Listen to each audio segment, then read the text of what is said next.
Good afternoon.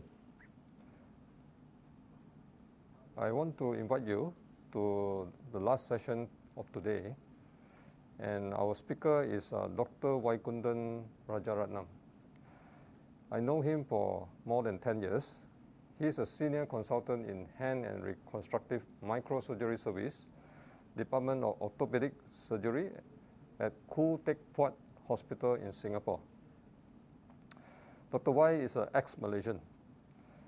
He is internationally accredited and passionate with hand surgeon. He's a medical educator and an instructional designer with 4 decades of clinical practice, teaching and faculty development. He is committed to develop public and health professional education, enabling and empowering learners and teachers through technology. He's an active researcher and mentoring teams in authentic and real-world action research. He's committed to humanitarian and activists with extensive experience in clinical and health professional education across borders.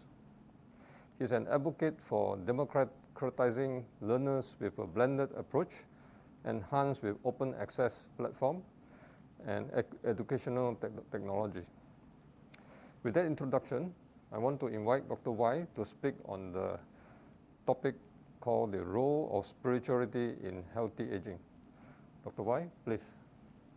How we perceive our universe, our life, is dependent upon our mind. Therefore, understanding the mind is crucial in our attempts to understand life and how we respond to life and how we live our lives. So, this is what I consider as the spirituality.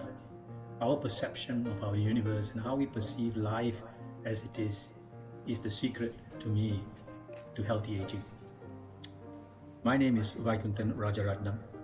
I'm a hand surgeon, medical educator, instructional designer, lifelong learner, and an unaccredited philosopher. I'd like to share with you my experience over the last 5 decades with the 4 major religions in the world, plus the last decade pontificating and thinking about life and our belief systems and how it affects us. I think this is the secret to the success of life, and I would like to share with you. Come and join me in this journey. So, my disclaimer thus far is that these are my beliefs and thoughts, and they are based on my practice of 4 decades of the 4 major religions, and it is my views constantly change depending on what the situation is in terms of the evidence. A lot of what I'm going to share today is based on facts that are shown and proven in the realms of science, which is what the truth is in my perspective. So in the first phase, we must try to understand the mind. As I said, the mind is the most crucial element through which we understand our universe and therefore life. There are 4 functions to the mind. One is, has been shown in neuroscience, is the sensory motor component. We perceive our universe based on the 5 senses, from which we then process that information and create knowledge and our perceptions of what the universe is. These can be biased by our prior knowledge, which can be previous encounters, teachings, and beliefs. And this is dependent upon the memory. So once we receive the stimulus, we process it, we go back to memory, and we draw upon our memory to identify things and understand. One of the important aspects as a human is our desire to preserve ourselves, called self-preservation. And for self-preservation, there are 4 components. That is our preservation to preserve ourselves, our ego, our self-cherishing nature, that we are important. And there is some biological basis for this, what is known in biology as a fight and flight mechanism. We will run away from danger, we will fight to protect our possessions and our loved ones.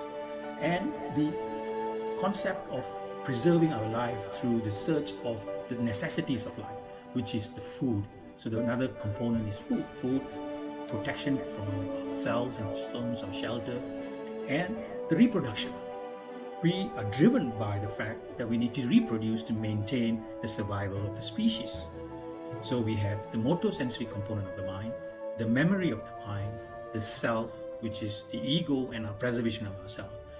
And the fourth and most important component of the mind is cognition, the ability to think.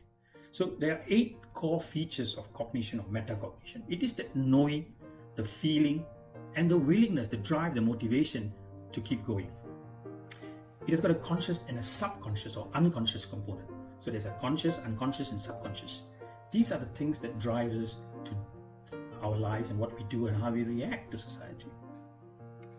So I'd like to go a little bit on this model that I have conceptualized, known as the information processing system of the brain. It is based on a particular model that is understood, which is also used in computer science, but I've modified it to the current understanding of cognitive neuroscience.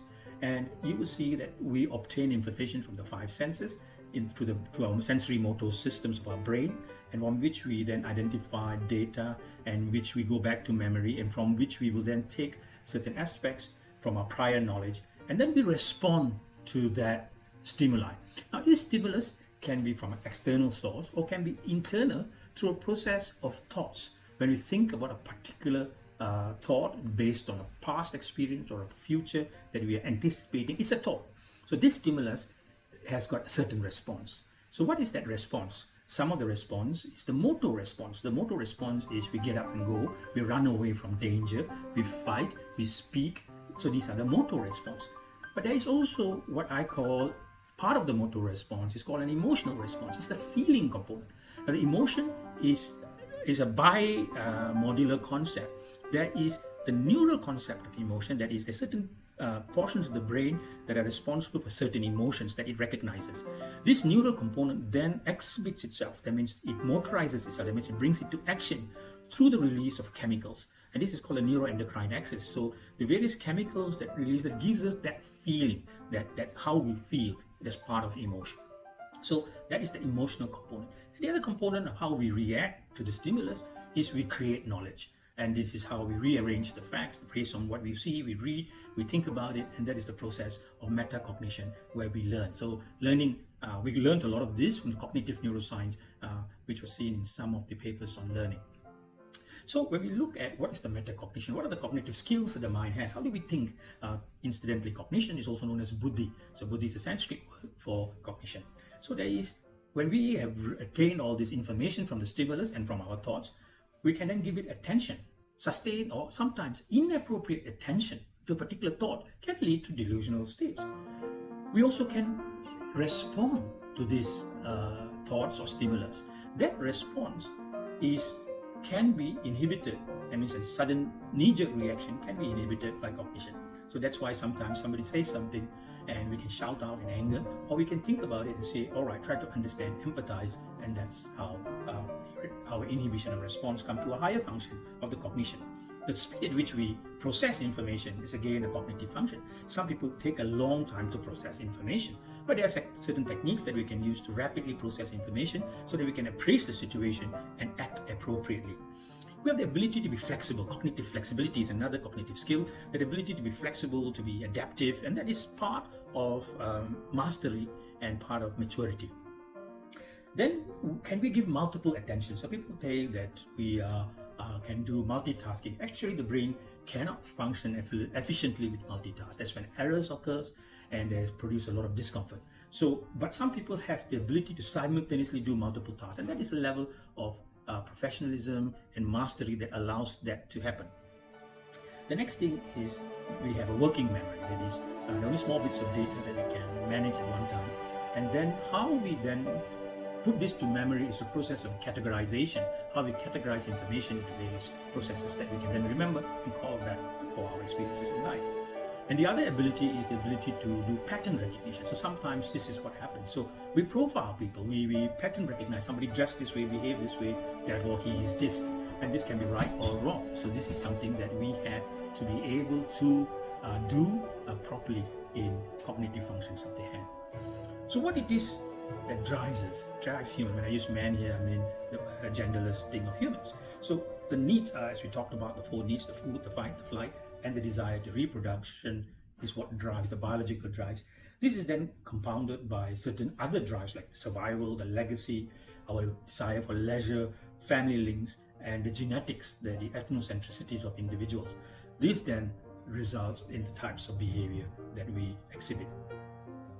Another important thing to remember is conditioning. Now, this is the famous Pavlovian experience. This is how we experience life. And it's important to understand this so that we know why we are responding to a particular stimulus in a particular way. So, Pavlov's dog, if you're familiar with that experiment, if you ring a bell and then feed the dog, when you feed the dog salivates because he sees the food, he salivates. But if I rang a bell and then gave the food, I'm conditioning the dog to the bell. The next time, just by ringing the bell, the dog reacts by salivation. So this can be used positively and it can also be used negatively, or accidentally we use it. So sometimes when we smell something or we hear something, we react instantaneously, and that is partly due to Pavlovian conditioned reflex. So we need to understand why we are behaving this way or somebody else is behaving that way.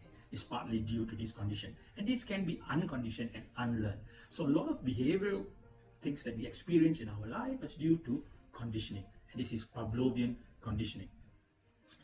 The next thing is we need to look at our needs. So the hierarchy, there's a hierarchy of needs. Abraham Maslow summarized these things that I just mentioned into Abraham Maslow's hierarchy of needs. So the basic needs, we need food, shelter, feeling of belonging, love, self-esteem, and the highest is self-actualization, where we find satisfaction in performing stuff for other people, the society needs, and that provides us with satisfaction. So this is another important concept if we come to later on how we find meaning in our life. Now we come to a concept sometimes hard for us to accept: pain and suffering.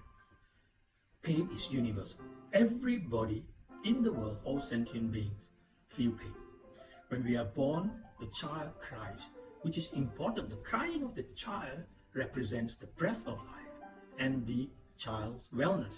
In fact, it is called an Apgar score that we do when a child is born. And in fact, the child doesn't cry. A slap is given on the buttocks to initiate pain so that the child will cry and breathe the air. So suffering is part of life. Now, the root cause of suffering, of pain, if you think about it very, very logically, is based upon desire. So as long as one desires, wants something, you will suffer. So because I want food, and if I don't have food, I feel hungry and I suffer. But the moment I have food, my hunger goes off, my suffering goes. But the secret to life without suffering, that's what we want. Sometimes it's not the happiness, sometimes all we want is life without suffering. It's actually quite mathematical. If everyone suffers, the cause of suffering is desire. The removal of desire is the secret to a life of no suffering. And there are ways. There is a particular set of patterns and rules, which we will look at later, which helps us to live a life that is without desire. And one of the important things is the understanding our mind. Once we understand what I've just discussed in the last 15 minutes, then you realize that this is what my life is, my experience, and therefore I understand, and by understanding I'm able to overcome that pain, the pain and suffering of life. There is this video that is in the QR code that you can watch. It's a video that I produced on the 8 ways to success. But when I say success, it's just not financial success, business success, or career success, but success in terms of life. Let's go to emotion. Everybody is familiar with Spock of Star Trek. Logical man. Doesn't put emphasis on emotion. What is emotion? We talked about just now, it's a motor response to the stimuli from my model that I described. So emotion, there are various kinds. There are 8 sets of emotions, 8 sets. But basically there are 4 emotions: fear, anger, joy, and happiness. And these have been proven in various studies, and there are various centers in the brain that acknowledges these emotions. But the feeling, so emotion is a sensory state of the mind, but the feeling of that emotion is a chemical mediated response. And this has been proven. And it is important to understand what are the chemicals that produces these various states of emotion. So that is the physiological response to the neural pathways, which then can lead to a behavior, to an action. So if I'm frightened, the emotion of fear can result in anger, and I can demonstrate that by shouting, or I can run away, and that's that behavioral component. But that feeling is a chemical component. So the responses to the subjective feeling is based on the chemicals that are released that produces certain things. Heart rate going up, breathing going up, the dilatation of the pupil, the sweatiness. Now, all humans have a similar response to whatever stimulus that comes from the external or an internal stimulus from a thought process. But how we act upon it, how we respond to it chemically is dependent upon us.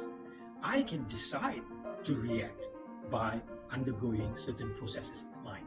And that is a process of appraisal. We can appraise the situation, appraise the stimulus and say, does it need this response? Do I need to scream? Do I need to shout? Do I need to jump up in jubilation? Or shall I be calm and accept why this is happening, understanding why this happens? And therefore, we can actually moderate and mediate emotion.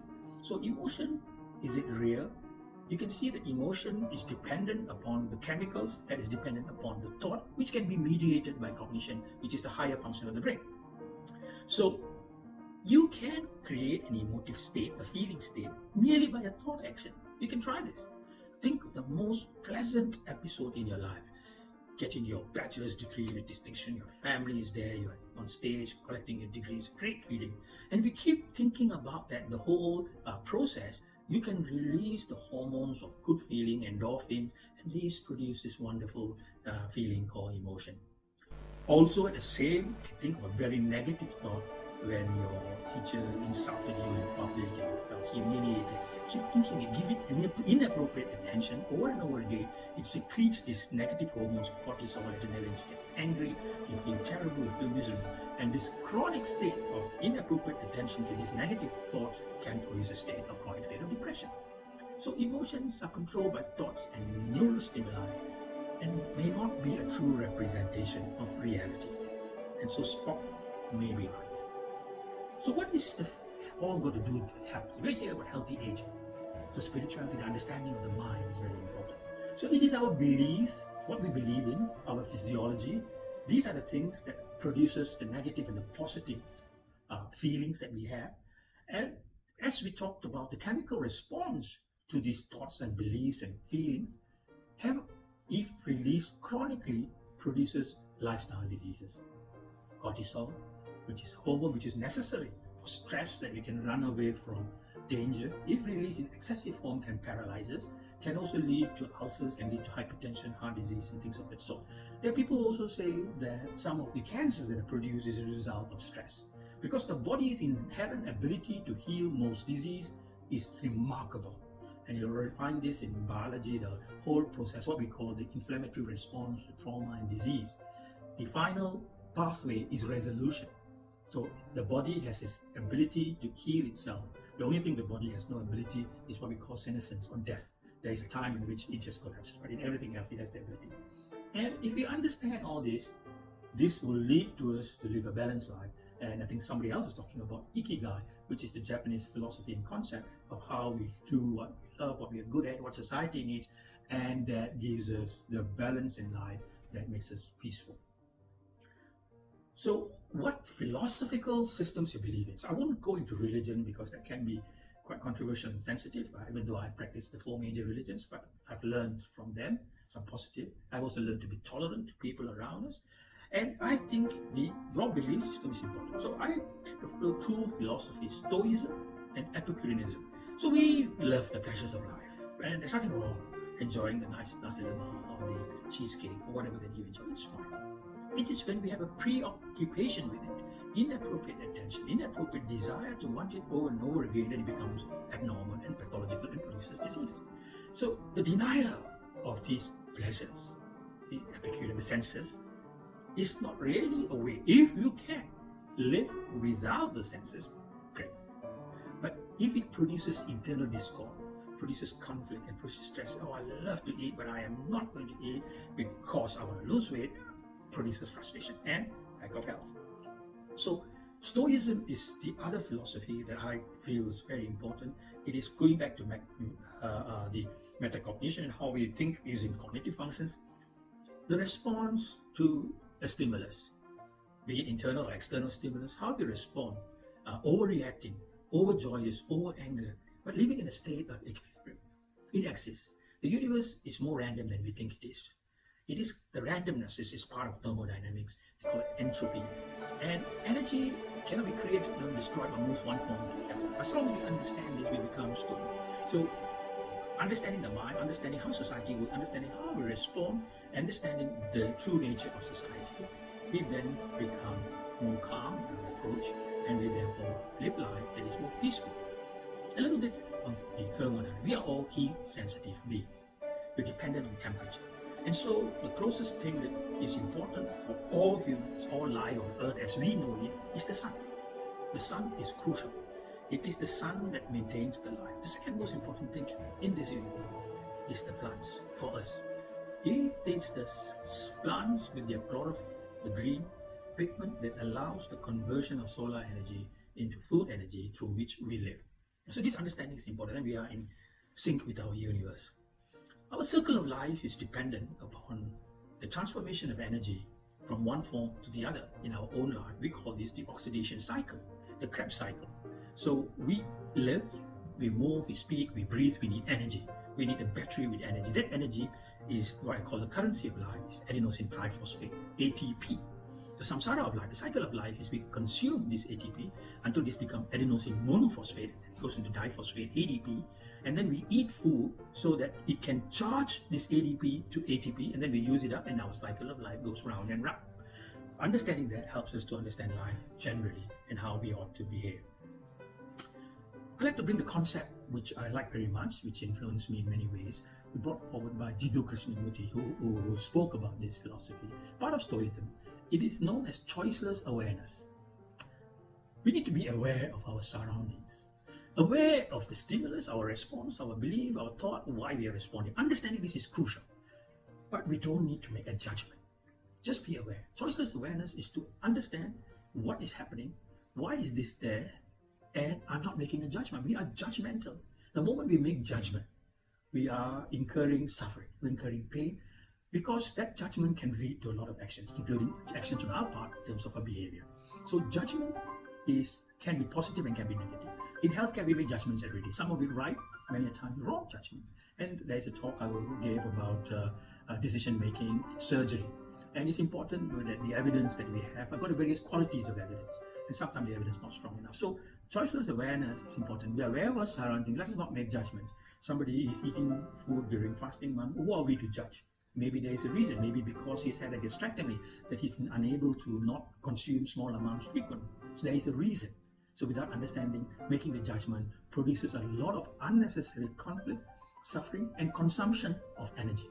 So the ability to observe without evaluation is a very high form of intelligence. So in that video I mentioned that you can watch, it summarizes the eightfold path towards living a successful life. So the first thing is you must have a right view in life. What is your view in life? And this is where I think your belief system, understanding the mind, the psychology is important. And from the right view, you must have the right intention. What is your intention in performing, doing, or thinking about something? From that intention comes speech. So speech is powerful, also destructive. So when I say powerful, it's both in a positive sense and in a negative sense. So sometimes it's better not to speak, more powerful. So that leads to speech. View, intention, speech. The speech usually leads to action. So what is the action that we want to do? So it is dependent on the three prerequisites. View, intention, speech lead to action. That then leads to our way we live, our lives. Action leads to our lives, our livelihood, lives, what it is that we do. And these have got an impact in the way our universe is, in the way we experience life. And if we want something in life, be it good or bad, we need to put the effort behind it. So the effort requires a motor component, which is walking somewhere to go and study, wake up in the morning, go to school to learn something, or wake up, go to work, earn the money so you can feed the family. So that's an effort. But it also needs concentration. And this is a recipe for success. You need to concentrate, focus, laser focus attention. I do microsurgery, and when I want to focus, I switch off the main operating light. And my assistant says, "Why are you switching off the main operating light?" I only have one light on the small area in which I'm operating. That's called laser focus. And that's what you need. And from that effort and concentration, you need what is known as mindfulness. So mindfulness is the process of being mindful of our environment, that awareness, that understanding of why things happen, being mindful, being grateful, having gratitude for that which is in front of us. So when we have a bowl of nasi lemak, a plate of nasi lemak, not just gobbling it up. Be mindful. If somebody grew the rice, somebody cooked it, somebody spent that effort to cook it. Yes, I paid for it, but I must be grateful for somebody to enjoy that taste. Be grateful for that sensation, but don't be obsessed with it. And so that's that eightfold path to success. So what is the ideal for us from this concept, this philosophy to lead our life? So to me, I have this simple philosophy. So we are what we eat, they say. So you eat carefully, eat the right things, speak only when needed, speak the right things. The actions, the movements are important. So do the appropriate movement, the exercise. And to me, thinking is important. I learned to think only when I was age 40. When I did my MBA, I started to have critical thinking. Prior to that, we were thinking but more of a regurgitative. 5 causes of heart failure, memorize, say it in exam, pass the exam. That wasn't critical thinking. I think critical thinking is important. It's only later in life. So we need to think about life. We need to think about why we are behaving, and then realize that the most important thing in life that we have control over is our thoughts. Every other phenomenon in life, we have no control. And that is important to understand and realize that, because once we understand that I cannot control the environment, I cannot control the person in front of me, I cannot control the weather, but how I respond to that environment, to that phenomena, is within my control through my cognition. So being aware how I respond, I can make that appraisal and response. So thinking is very important. The other thing is learning. So there's a lot of studies that have been shown that learning new things keeps the brain active and can be one of the important factors in reduction of dementia. And that is why I'm a lifelong learner. I'm always learning new things, and learning easy things may not be as useful as learning difficult things. So what are difficult things to learn? That is challenge to your brain. We call that cognitive load. So to me, certain things are difficult to understand and visualize, and so I learn other things. The other thing is to be in a state of balance, equanimity. No need to overreact or underreact. Accept the stimuli, understand why this is happening. Nothing is against you, not the whole universe against you. Nothing is there created so that you are the most important person in the universe. As you look from the stars, you're just a small dot.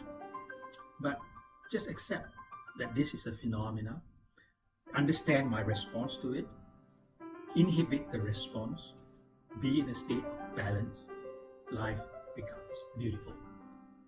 One of the great joys in life is that of giving.